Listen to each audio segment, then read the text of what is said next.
So after the success of Sonic 3 and Knuckles and the release of Knuckles Chaotix, Sega was a bit stuck on what to do next. 6 months after the failure that was the 32X, they would release the Sega Saturn in America, which also ended up being a pretty major failure, but that's a topic for a different video. With the poor US sales of the Saturn, Sega figured that they should just make another Sonic game for Genesis, since that console was still doing pretty well. So Sega commissioned a different studio, Traveler's Tales, to help make the next Sonic game. Nowadays, Traveler's Tales are very well known for their dozens of LEGO video games, but back then, the most they had on their resume were Bram Stoker's Dracula, Mickey Mania, and Toy Story on Super Nintendo. When you pop in this game, the first thing you notice is the poor edging on Woody. Jokes aside, 16-bit Toy Story was actually the main game that made Sega want to hire Traveler's Tales in the first place. While making a Disney licensed game must have been a pretty big deal for them, I'm sure being hired making a video game based on one of the most iconic video game characters at the time must have been a pretty huge break for John Burden and the rest of his crew. John Burden, by the way, who was the CEO of Traveler's Tales at the time, in my humble opinion, will probably go down as one of the most fascinating video game developers slash programmers to ever work in the industry. I highly recommend watching his YouTube channel, Game Hut, where he looks at and discusses how he programmed certain games he worked on back then. It's really fascinating stuff if you're into that kind of thing. Anyways, with this different company working on a new mainline entry for the Sonic franchise, Sega also had a few of the key members of Sonic Team work on the game's general design and level maps, with John Burden having to work on most of the game coding. Instead of making the game just another fast-paced side-scroller, it was decided to make this game into an isometric 3D adventure. While at first being on the Genesis, this wasn't actually the first isometric 3D Sonic game. Some of you may remember that Sega Sonic arcade game from 1993, which is also currently on a list of Sonic games titled, "When the hell are these games getting ported?"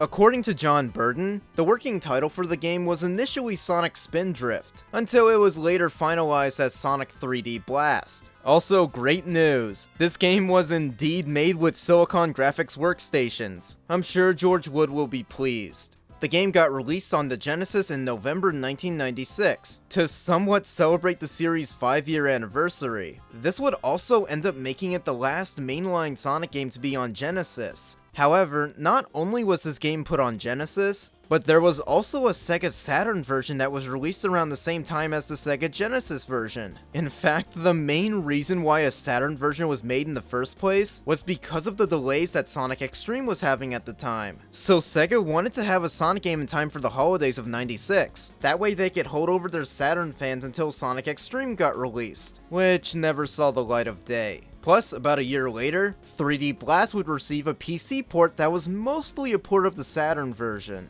Yep, that's 3 different versions of this game. So I guess the question now is, which version am I going to be looking at for this re-review? Well, in my old 3D Blast review, I just looked at the Genesis version on Virtual Console since that was the only version I had access to at the time. So here I am 6 years later, and I guess I'll have to stick to the Genesis version again? Like, come on. Do I really look like the kind of loser to buy all 3 versions of a game that I don't really care that much about? Yes. Yep, I have all 3 versions of Sonic 3D Blast now. So for this re-review, I'll just be looking at the game overall, and talk about the version differences when I get to them. I'll also be alternating between each version throughout the review, which is gonna be hell for me to edit. But hey, I hope you all appreciate all the work I put into these videos. Please subscribe. I have a pretty big suspicion that Sonic 3D Blast might have been the first Sonic game I ever tried to play. Between early to mid 2000s, I would usually browse the internet looking for games to download. At around 6 to 7 years old, I knew who Sonic was at that point, but I never really had a single chance to play one of his games. Then one time while I was browsing a few websites, I came across a download for a Sonic game that, in retrospect, bared a striking resemblance to Sonic 3D Blast. I can remember it having the isometric 3D view, I remember the green hill zone color patterns, and again, it's a very faint memory. I can't remember how long I actually played the game, and I'm also not sure if it was the PC version or the Genesis version being emulated, but I just remember being excited to play it. And that was about it. That's probably one of the earliest experiences I've ever had with Sonic the Hedgehog. I just want to say real quick, I was way too harsh on this game in my original review, so I'm looking forward to taking a second look at this game. I mean, when you first boot the game up, the Genesis version has this really interesting looking FMV of sorts. That's impressive as hell for the Genesis to pull off. And it wasn't even supposed to be in this version. Apparently, this opening sequence was kept secret from Sega until about 2 weeks before the game would be finished. I'm gonna assume that John Burden surprised them with this, and then the heads at Sega were just like, "Holy fuck, dude, how the hell did you do this?" There's a video on GameHut about it, by the way, go check it out. The Saturn/PC version also has an opening FMV, but it's different from the Genesis version. It still looks cool though. Also, I guess I should address this too, but why did they change the Sega chant at the start of the game? You remember how it goes, right? It's this. Sega! Classic. Absolutely iconic. So why did they change it to this? Sega! What the fuck? So the plot involves Dr. Eggman tracking down the Chaos Emeralds for a 4th time, which leads to him discovering Flicky Island. Because he's Eggman, I guess, he decides to capture all the Flickies and turn them into his Batniks. As per usual, Sonic arrives and discovers what Eggman's doing, so he goes on an adventure to save all the Flickies and stop Eggman. Again. The Genesis version actually includes a little prologue of sorts before you hop into the actual game. It's pretty neat. We never really saw cutscenes like this in the previous games. The Saturn and PC versions don't even have this. Interesting. So, diving right into Sonic 3D's gameplay, and yep, this is something entirely new. While I don't consider this to be Sonic's first true 3D game, 3D Blast is clearly trying to be a 3D platformer. Sonic is the only playable character, which kinda stinks. But it probably would have been hell programming Tails and Knuckles to be playable with all their usual movesets in this 3D space. So Sonic can run and jump in 8 different directions, along with still having the spin dash, which functions a little differently in this game. In the original games, you had to hold down and mash buttons to charge it up. In 3D Blast, since holding down makes you move down, they instead dedicated the spin dash to its own button, which you gotta hold in order to charge it up. This control scheme would pretty much become the main standard for most of the 3D games in the future, so I completely welcome this upgrade. Though one weird version difference is that you can actually change the button mappings on Genesis, but the Saturn and PC version didn't include that. I wonder why. Okay, how are the actual controls? Well, for the original Genesis version, just using a D-pad to move in a 3D space is never ideal. I mean, sure, Crash Bandicoot did it just fine, but that was mainly because all his levels were designed linear to begin with, so they were made with a D-pad in mind. But the issue with 3D Blast is that it's trying to be a more explorative 3D game, while also trying to maintain the fast-paced platforming from the previous games. Ergo, there are several points where you might miss a jump, or get hit by an obstacle because the Genesis D-pad can be super unreliable for this game. But you're probably thinking, does it control better on Saturn with the standard controller? Not really. But with the 3D Knights controller, it's better. What's pretty cool about the 3D controller is that it actually has analog control for most games it's compatible with. But 3D Blast on Saturn doesn't appear to use the analog capabilities. It's mainly used as a joystick. I really think that analog controls would have made the game play a lot better, but I guess for now, it's fine. Obviously, when it comes to the PC version, don't stick to using the keyboard. You can modify the game to use any USB or Bluetooth controller you want to use to play. However, there is one controller that I'd heavily recommend across all 3 versions. The Retro Fighters Brawler Gen controller. A third-party controller that was made for the Genesis and Saturn that includes an analog stick. So you can play 3D Blast on Genesis with an actual analog stick if you'd like. Sadly, it's mainly joystick and not proper analog, so I wouldn't recommend using this controller for analog-compatible Saturn games. I mainly recommend using this controller for most Genesis games, Saturn 3D Blast, and not much else. Just by looking at the gameplay, you're probably assuming that the goal in each level is the exact same as the previous games. Just try to reach the end of X and that's it. Nope. All the levels in this game are designed to be explored, mainly because you have to track down 5 Batniks in an area and destroy them. Doing this will cause a small flicky to pop out. Once that happens, you have to pick them up and then proceed to take them to a big gold ring at the end of an area. Yes, this is the main gimmick of the game, saving birds. I'm not too sure why Traveler's Tales thought that this would be a good idea, instead of, just making the levels about getting to point A to point B. Aside from the individual level gimmicks, because you're given the same task in every level, this can really make the game become super repetitive. One attention to detail that's actually really annoying is that all the flickies you can pick up end up following Sonic in a line. It looks cool at first, but then you'll run into the issue where certain level obstacles can actually harm the flickies and cause them to scatter around, which means you have to stop and recollect all of them before you can continue the level. What makes it more irritating is that the AI with all the flickies are all different. Blue flickies try to fly towards Sonic, purple flickies also kinda try to look for Sonic, but they just look a bit drunk. Red flickies bounce all over the place, but still kinda try heading back to Sonic. And green flickies make a conscious effort to avoid Sonic. You asshole! I'm trying to save you guys, don't run away! And basically, that's the whole game. You just save birds over and over and over and over and over again. What kind of power-ups are there, at least? Well, we got a lot of the usual power-ups returning, like the speed shoes and invincibility, but sadly, not all the elemental shields from Sonic 3 were brought back for this game. The only one that got brought back was the fire shield, but it doesn't even have the air dash. It just mainly protects you from fire elements. So we have that shield and the standard blue shield, which I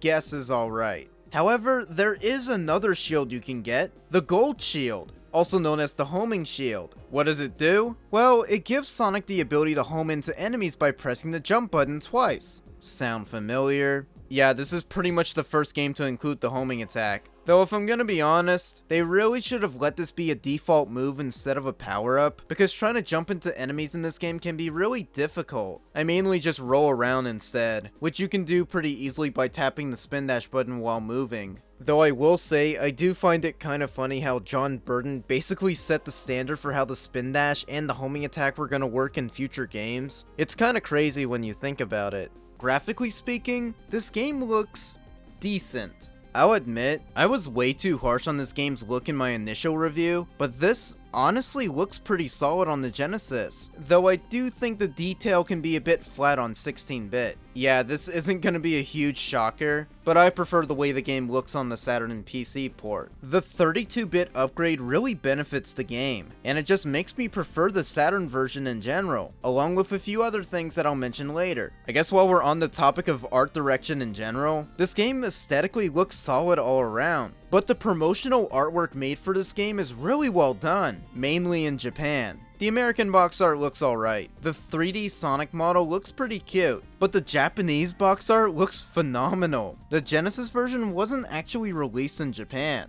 They only got the Saturn version there, and even then it didn't happen until about 1999. That's pretty weird. The Japanese artwork was handled by Yuji Yukawa, the same artist that would go on to make the Sonic Adventure artwork that we all know and love. A lot of the character renders just look borderline adventure era. It just screams Yukawa-san, it's so cool. All around, the Japanese artwork made for this game is just incredible stuff. If only I could say the same for the PAL box art. This is horrifying. Apparently, this cover art was made by a London-based art firm called Me Company. They actually sculpted this crazy-ass Sonic head out of clay, then it was digitized, and we got this. Not an amazing cover art, but it's very fascinating. I mean, at least the PAL box art can make a discussion happen. Just look at the Korean box art. Jesus, that shit just looks depressing and empty. Holy crap. Back to the actual game. There are 7 zones in total, so I guess I'll look at each one. First up is Green Grove Zone, a level that visually looks a lot like Green Hill Zone with its identical color schemes and checkerboard patterns. Though just about every level in this game has its own checkerboard, along with having their own sets of loop-de-loops, which are now made to be these big spectacles that you get shot through, which actually look pretty cool. Of course, all the levels on Genesis and Saturn look visually different, with the Saturn version having a few added details to them. Like in Green Grove, the puddles in the Saturn version are always rippling even if you're not stepping in them. Plus, the waterfall in Act 1 is a whole lot more transparent. Honestly, the Saturn version doesn't really get a lot of credit for the number of upgrades it brought to 3D Blast graphically, but music-wise is a bit of a different story. Yeah, I guess I'll talk about that now. In a pretty weird scenario, both the Genesis and the Saturn versions have different soundtracks. The Genesis version was composed by Jun Senoue, Tatsuyuki Maeda, Masaru Setsumaru, and Siri Akamoto. Like a lot of people, I prefer the Genesis soundtrack. It's a lot catchier, and it just overall fits the previous Sonic soundtracks we got before. That's not really a shocker, especially seeing how Jun Senoue was involved with Sonic 3, and would later go on to compose future Sonic games. 3D Blast was actually the first time Jun was ever put in charge of handling the entire soundtrack for the series. So much so that he made his own demo tape for the game, which he handed off to John Burden so he could convert them to the Genesis. Yes, I'm talking about this now. But John Burden made it known on his YouTube channel that he still had an old demo tape from Sonic 3D Blast. This is one of the only known copies of this tape. Hell, it's probably the only copy. And eventually he did record and upload all the songs that were from the tape, which can all be found on the Game Hut YouTube channel. I mean, it was so awesome to finally see this piece of gaming history be preserved. Jumping forward for a bit, but Sonic Adventure 1 is my favorite video game soundtrack of all time, and one of the many reasons I prefer the Genesis soundtrack of 3D Blast over Saturn is partially because select songs from the game would later reappear in Sonic Adventure. It's super resourceful and really cool. Plus, some of the demo tracks that were on the tape included some early adventure tracks. Seriously, have a listen.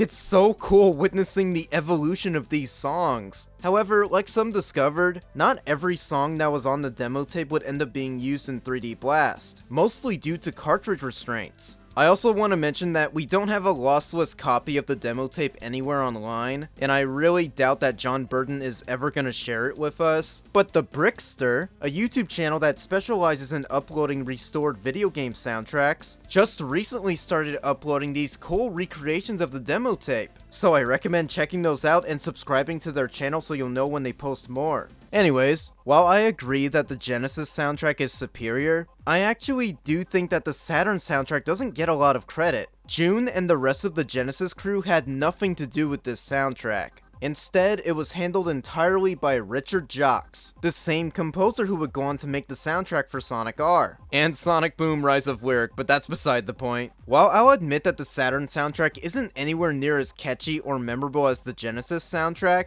on its own, it's still really well made. It's super atmospheric, and it really sets the mood of each level incredibly well. Though I will admit, I do kind of wish the Saturn soundtrack could have taken advantage of the CD format and just used the original Genesis compositions just uncompressed by the Genesis sound font. I think that would have been pretty neat, but I'll still commend Richard for creating his own soundtrack instead. It just gives us more to listen to.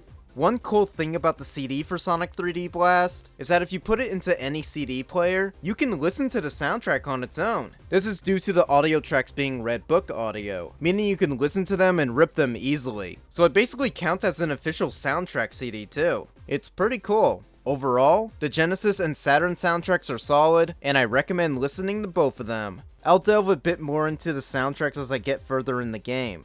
Going back to Green Grove, I think Act 2 on the Genesis version is one of my all-time favorite level tracks in a Sonic game. It's so catchy and cool.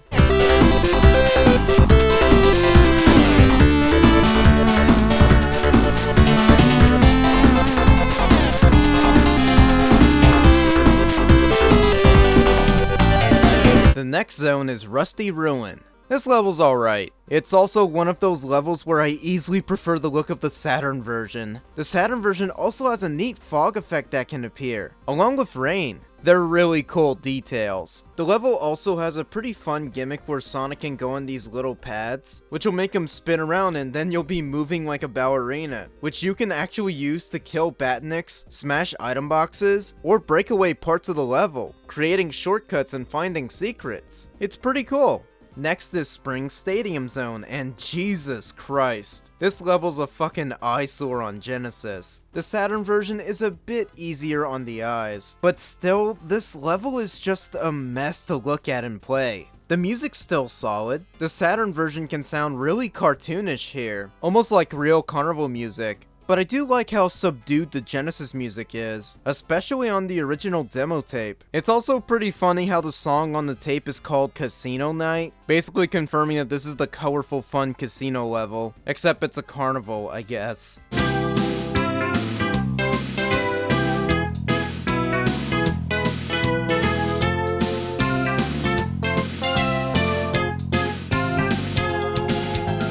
Diamond Dust Zone. This is such a pretty level. I'm a sucker for these snow-themed levels, and this is actually one of the rare occasions where I prefer the way the Genesis version looks, though the Saturn version still looks really nice. The ice details on the floor are actually a bit more pronounced on the Genesis version compared to Saturn, which I think is super cool. The music is also spectacular across both versions. Genesis is super catchy, while Saturn is really soft and nice sounding.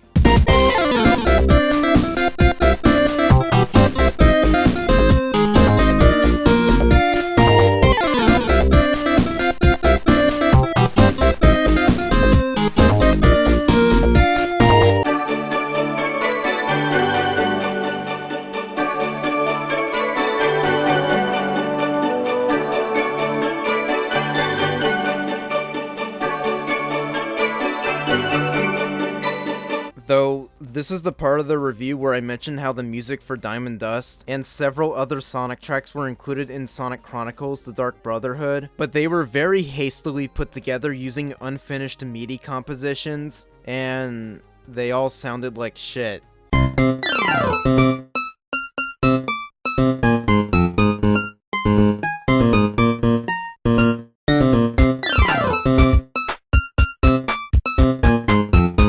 Sweet Jesus, what did they do to my boy? Seeing how we later got solid remixes of Diamond Dust in Sonic Generations, along with that 2014 Mario and Sonic game, you think maybe they made those remixes as an apology for what happened in Sonic Chronicles? I sure hope so. Well, after the ice level comes the lava level, Volcano Valley. This level is literally hell to travel in unless you get the fire shield, which I would recommend getting ahead of time and holding on to it as long as you can. With all the lava floors, fire projectiles, and even flame jump ropes, this level can seriously be a bitch to get all the flickies in. I gotta say, the Genesis version looks noticeably flat in this level. It's just another standard checkerboard pattern, and it looks almost the exact same as the one that was in Rusty Ruin. So the Saturn version does a really solid job at making the pattern look more magnified? Is that a word?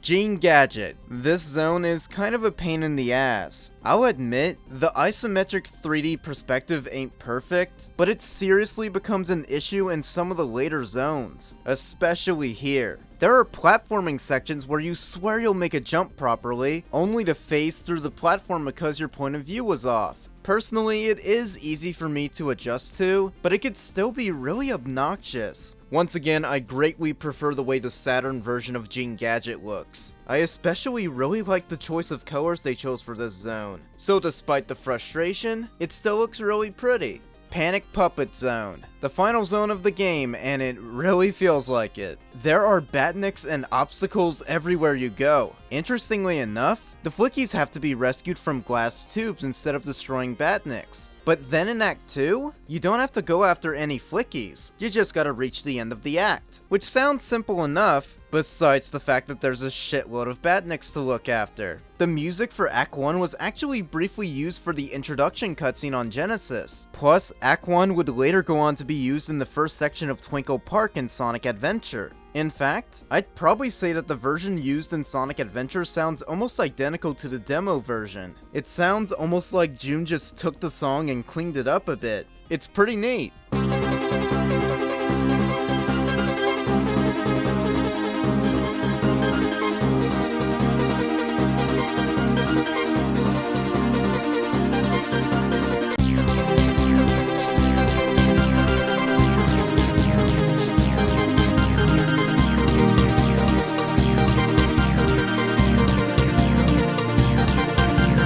I also really want to re-clarify this for my original 3D Blast review, but the music for Panic Puppet Act 2 on Saturn is severely underrated. I love how intense it sounds. It kicks a serious amount of ass.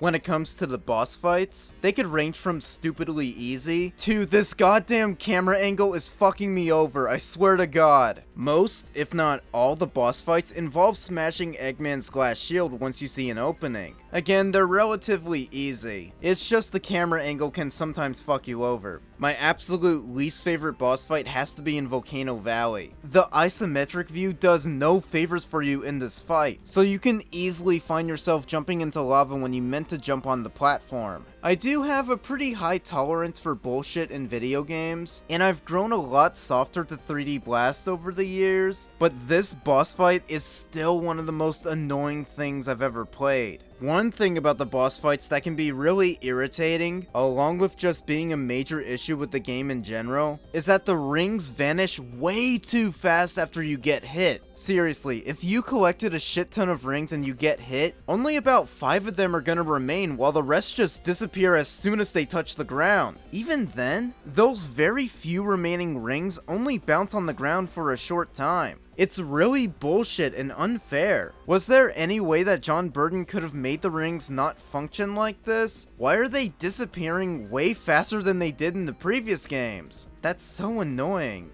Going back to the demo tape, it actually includes 2 versions of a boss theme that ultimately went unused in the final game. While this version of the boss fight music was in a few prototypes of Sonic 3D Blast, it was scrapped because John Burden just didn't like the way it sounded. However, Jun Senoue would later go on to repurpose this boss fight music for yet another future Sonic game. Which game was it? Sonic 4 Episode 1.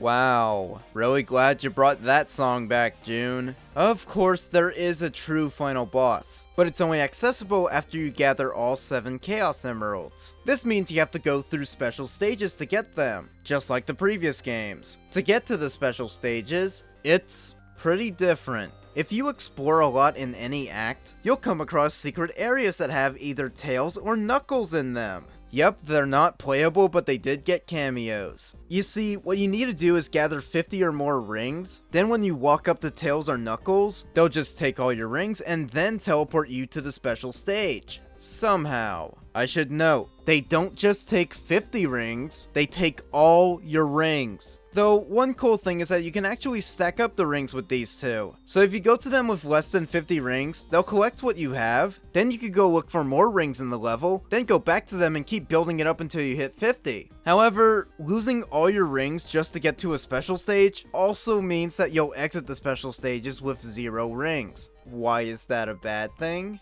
Well, this is the part where I play a clip from my original 3D Blast review, because I still think it's pretty funny. Alright, I got a Chaos Emerald. Tight. Now let's get back to the game.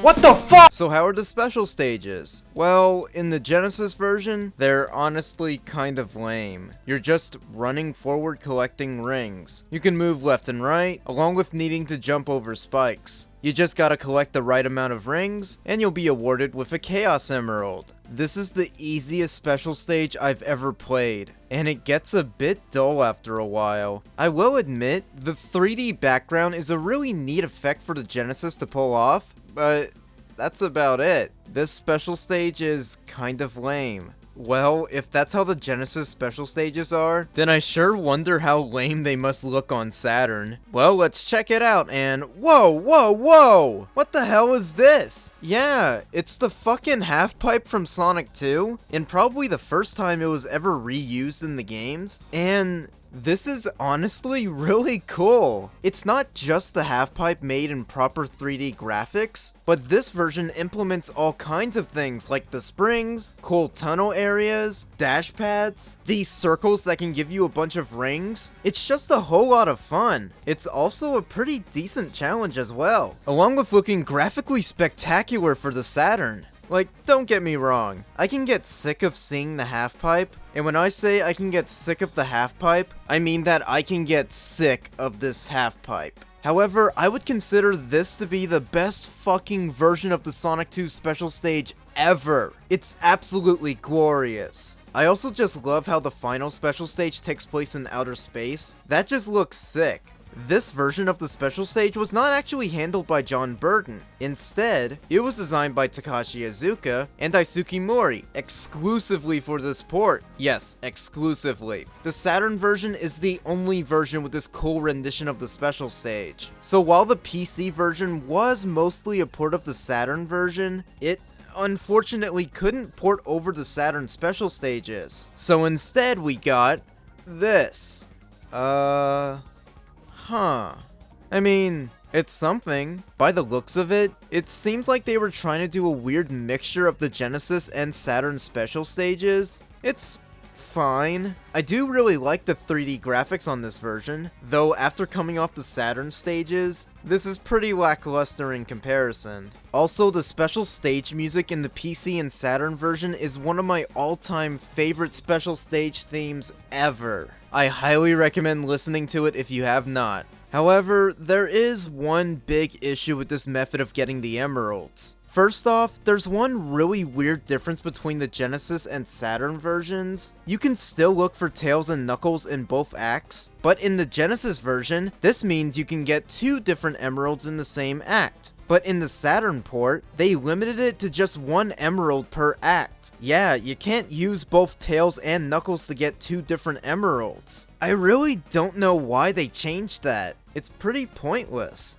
There's also a major problem that's not really the special stage's fault, but more so the game's fault. Sonic 3D Blast does not have a save feature. So even if you get all 7 Chaos Emeralds, once you get a game over, guess what? You gotta recollect all 7 Emeralds again. This can be extremely tedious, and as much as I adore the Saturn special stages, being forced to play through them again just because I got a game over is not fun. There are continues, but it's extremely monotonous how they were implemented. There are these 3D rotating Sonic heads you can pick up, but you have to pick up at least 10 of these heads to get one continue.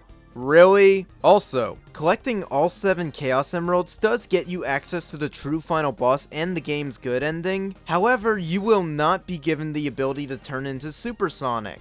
Yep, 3D Blast was the first mainline entry in the series to not have Super Sonic unlockable when you get all the emeralds. I'm not sure if a Super Sonic was planned at all, but it does kinda stink that he's not in the game. Not to mention, the lack of a save feature not only means that you have to recollect all the emeralds, but you also have to play through all the levels again. This stinks, and as much as it hurts me to say this, but Sonic 3D Blast is just not a fun game to replay. So I really think that a simple save select would have subdued this problem just a bit. Thankfully, there is a stage select that you can get to by using 2 different methods on Genesis. The first method is going to the title screen and inputting B, A, right, A, C, up, down, A. Also known as the Barracuda cheat, since it spells Barracuda. Get it? However, there is another method you can do, and it's one of the most fascinating gaming secrets However, there is a secret stage select that you can get to by, get this, smacking the game cartridge. I'm not joking. John Burton actually programmed this as a way to get past beta testing easier, so that if the game ever crashed while testing, it would have just triggered the secret stage select. There's a video on GameHut explaining how he did it, and I recommend watching it because it's really cool. Now, you're probably thinking that smacking the cartridge to generate this stage select must be pretty easy to do, right? Nope. Or maybe I'm just a really weak fool or something, but for some reason, I had the hardest fucking time getting this secret screen to boot up. I flicked the cartridge, didn't work. I karate chopped it, slapped it repeatedly. I even used the freaking hammer to smack it, which I do not recommend doing. Take good care of your video games. But neither method seemed to be working for me, though I did eventually get it to boot up, after like 20 or so minutes of trying. So here are some highlights of me struggling. 3, 2, 1. Fuck you. It's actually hurting me. What else do I have to fucking do?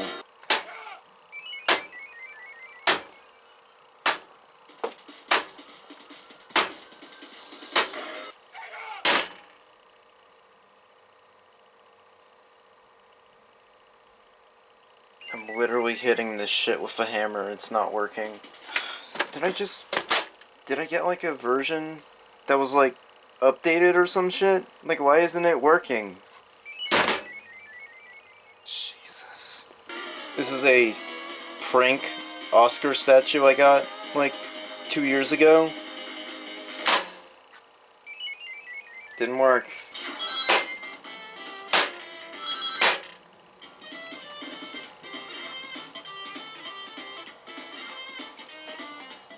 I fucking hate you, John. I feel like even more of a moron because I didn't have this connected to my Elgato to record it. Fuck. So I have to do it again. Alright, let's see if I can do it a second time. But now I'm actually recording with the Elgato this time. And also, similar statue except it says best son, the other one said best boyfriend, which I've never had a girlfriend, I don't know why I got that one. Oh, come on, you piece of shit. This cartridge has probably been beat up a lot, I noticed. Yes! Holy shit!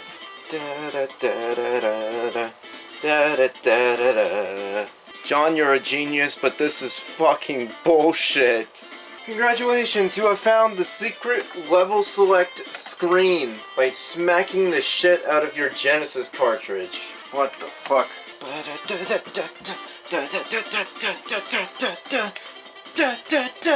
In case you're wondering, the Saturn version doesn't have a regular stage select cheat in the US. And no, slapping the CD ain't gonna generate it. So instead, at the title screen, hold C and press start. Then while in the game, press pause, and pressing one of the buttons on the controller can activate a cheat. This could be either getting all the emeralds, skipping an act or zone, getting an extra life, the works. However, the Japanese version of 3D Blast apparently has a regular stage select cheat. I don't have access to a Japanese copy of the game, and with the current prices that it's at, it doesn't look like I'll get it soon. I guess they decided to program this in because 3D Blast didn't get released in Japan until like 1999. It's pretty interesting. Also, the PC version does actually have a continue option, which is pretty much the closest thing we'll get to a save feature for this game. Okay, so after you get all the Chaos Emeralds, you can fight the true final boss. This consists of Eggman inside of a bunch of Death Egg looking robots, and you have to hit him 4 different times, and the level makes you loop around to hit him 4 more times, making it 8 hits in total,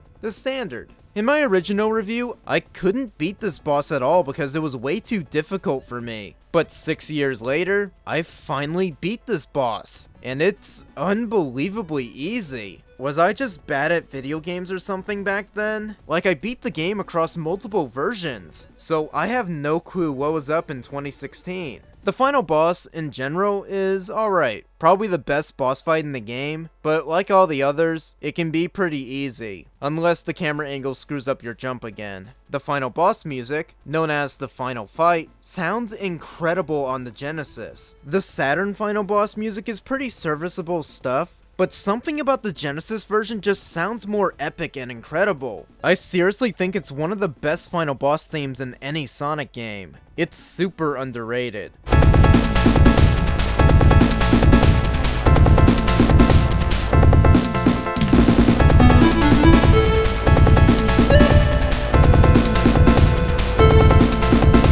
So the bad ending on the Genesis is fine. It shows Sonic escaping with the Flickies from Panic Puppet Zone, with Eggman's massive egg robot sort of just chilling, threatening Sonic that he's still gonna try to take over the world. The Genesis good ending shows Sonic destroying the Death Egg robot thingy, leading to Sonic and the Flickies taking off, and having a happy ending now that Eggman was defeated. Again.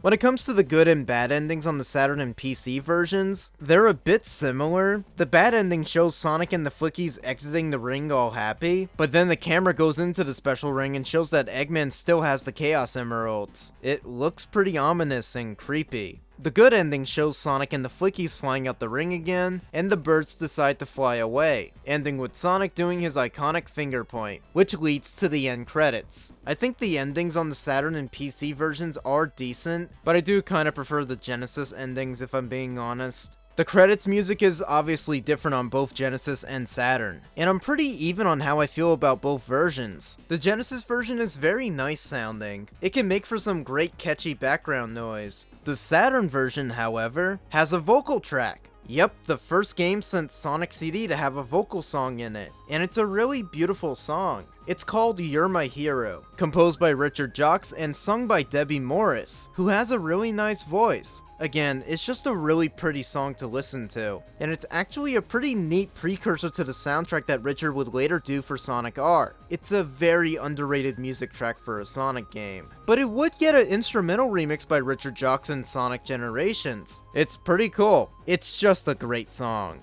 My knight is shining on the king. My life would never be the same. 'Cause you're my hero. You came to rescue me. And now you set me free.